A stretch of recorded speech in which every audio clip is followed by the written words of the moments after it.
Hi, I'm here to talk a bit about gender and alchemy with my body and the land and the ancestors. I am here breathing with the ancestors of the Lekwungen speaking people, the Esquimalt, Songhees First Nations, near the Wasanic, Sartlip Nations and Sayout Nations, on the place and land that now is called Victoria, British Columbia, on colonial maps. And I'm proud to be here in all the namings of this place in Canada. I'm originally from the United States, so I'm here as an immigrant and a permanent resident, and very grateful. I've always been on the Salish Sea, and so I breathe with the land in alchemy, as all of us do where we are. Born in Seattle, and then reborn for 12 years in Olympia, and then reborn another 12 years here. And I am grateful that the Salish Sea has taught me, healed me, held the container for my alchemy, for what I can bring you today. I'd like to speak about being a transgender health practitioner, and the vision of the angles of light that I have of this broken rainbow. The rainbow is something more than just a queer symbol on a flag. It was actually chosen by ancestors who had knowledge and relationship of the spiritual lineages of alchemy. Our ancestors had health traditions that were very queer, I would say, in that alchemy is a queering of diverse parts, and that is inherently a queer nature, and that alchemy is at the heart of nature itself and all body, mind, and spirit interactions, which is all that anything is, nothing separate from it. So I'm really excited as a health practitioner to talk about how I live with the ancestors in my body as a transgender person, and how I work in health treatments and see health in nature. Um, I find that people have a void of culture around gender in health and in nature. It's interesting where people filled that void in with pseudoscience that we have from colonial academia.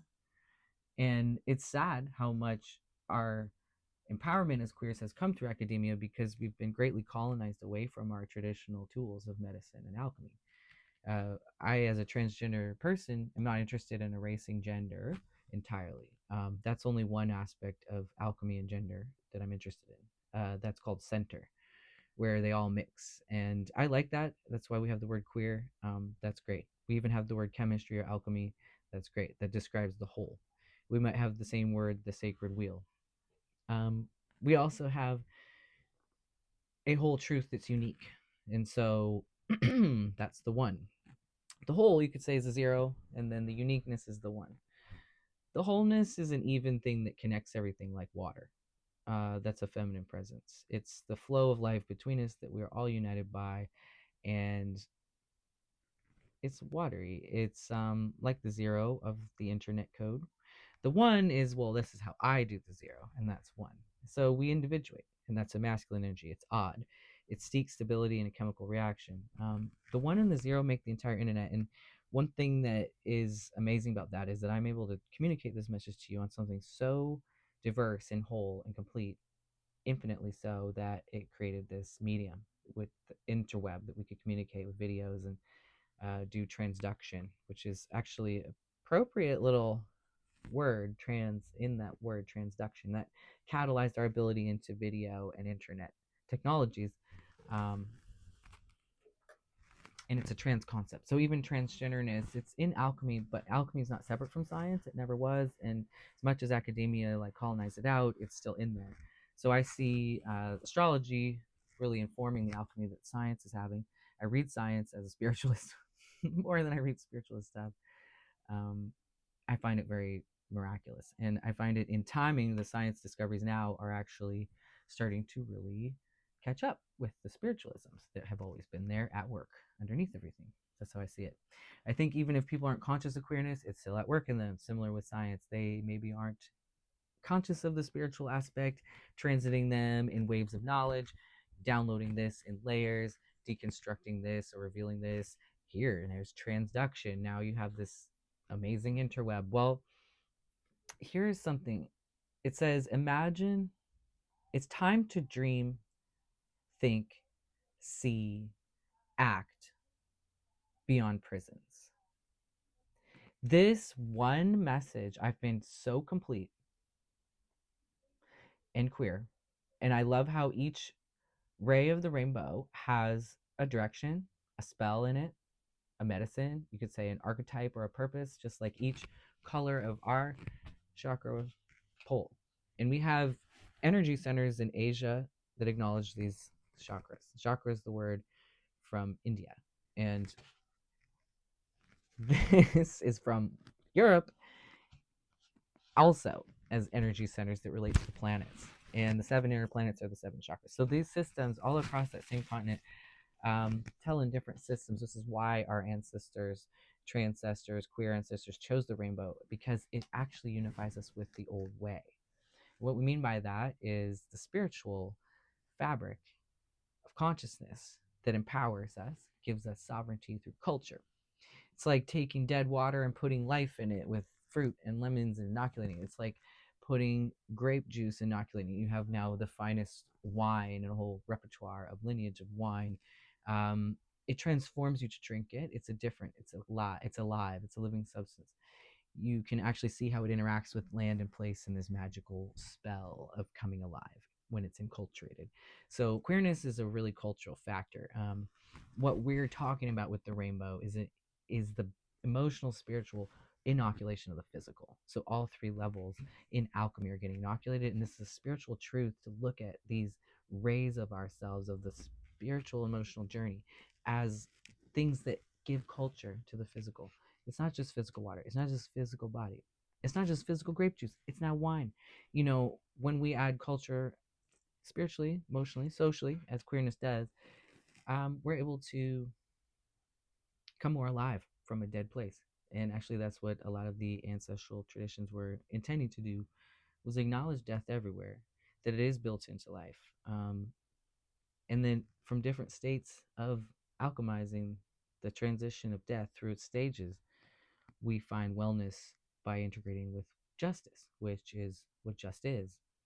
Just is the homeostasis of your kidneys and your adrenal reaction from your amygdala, which is, if you're a tarot reader, the high priestess, your intuition, your third eye, coming into your adrenals saying, hey, your kidneys are okay with this and that on the earth, and every polarity of the 1 and 0 in your internet. Your interwebbing of tensegrity from the spiritual to the physical is having a queer symbiosis. It's similar to when you realize your gender orientation, your sexuality, maybe you match up with the right community and partner, you find the right party you can dance with. When you find as a orientation your right place in the world, the right job, maybe you find music and art that you love and it's your favorite, and it transforms you because it changes everything in your life to have that affinity and alignment. That's an enculturation of your life. Say you're a jazz drummer. What if you didn't have jazz in your life? Can you imagine being alive then? What kind of aliveness does jazz bring to your life? Queerness does this. It's inherently doing this to people, which is why lineage has had queer people doing queer jobs, like spiritual jobs, healing jobs, because we're constantly alchemizing to exist. It's not really a choice for us. We're alchemizing a diverse nature that's built into how we are experiencing things, and we weave the spiritual and the physical especially. So the fact that we do that really to exist means that we are good as alchemists of healing and spiritual nature. So we are usually tending.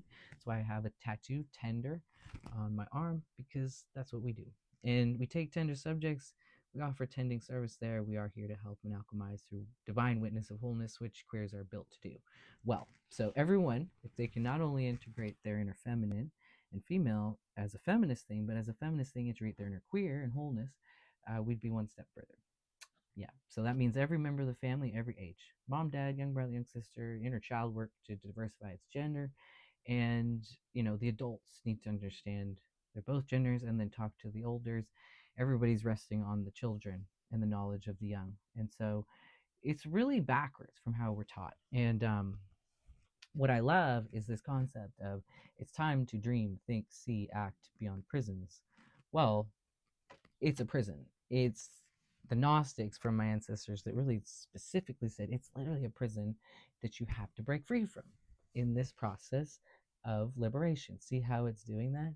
It's like Queen, you have to break free. Doesn't it look like it's doing that song? Break free. Anyways, it's like in Mary Poppins. Let's go fly a kite. up to the highest height. And they overthrew the banks. They came up with something better to do that was better for the collective. So, yeah, I mean, that's what the rainbow asks. It's like, why not? Obviously we all love rainbows. Obviously we all love feasting and abundance and sharing. Obviously we all love. Why wouldn't we do everything to serve that, right? Beauty. So, if we're becoming more free in a world able to live beyond its prisons as an act of living beyond them, we would just be reviving traditional medicine in our lives. And I want this for our queerness because it actually just frames what we're already doing more accurately, puts us in our leadership as lineage tenders and holders, which we are. We are already doing that. We are doing the old jobs in new ways.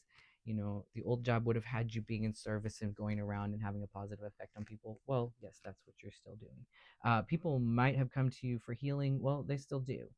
The fact that you were queer might have put you in a temple and had you be initiated through challenge. Well, you still are. It's called heartbreak. It's called cancel culture. It's called abandonment. It's called lateral violence. It's called internalized phobia and oppression.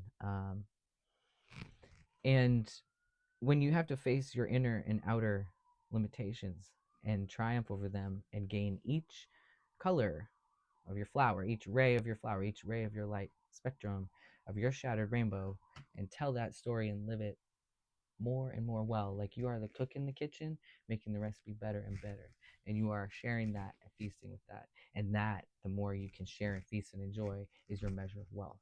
So this is the old way. Queers are already doing this. We don't really have a choice. But if you look at what queers end up doing, this is what we end up doing. So whether or not you had the old temple that was intact, that gave you your place and told you everything, status and rank wise, or not, like now, it's colonized, stripped from us, we're still doing it. Well, then we redefine it based on ourselves. And this is the power of thinking, dreaming, acting, seeing beyond prisons, because that's where we end up with our queerness making an impact. We bring sovereignty to the world through its truth and embodying that through an intuitive, guided place of euphoria as a leadership.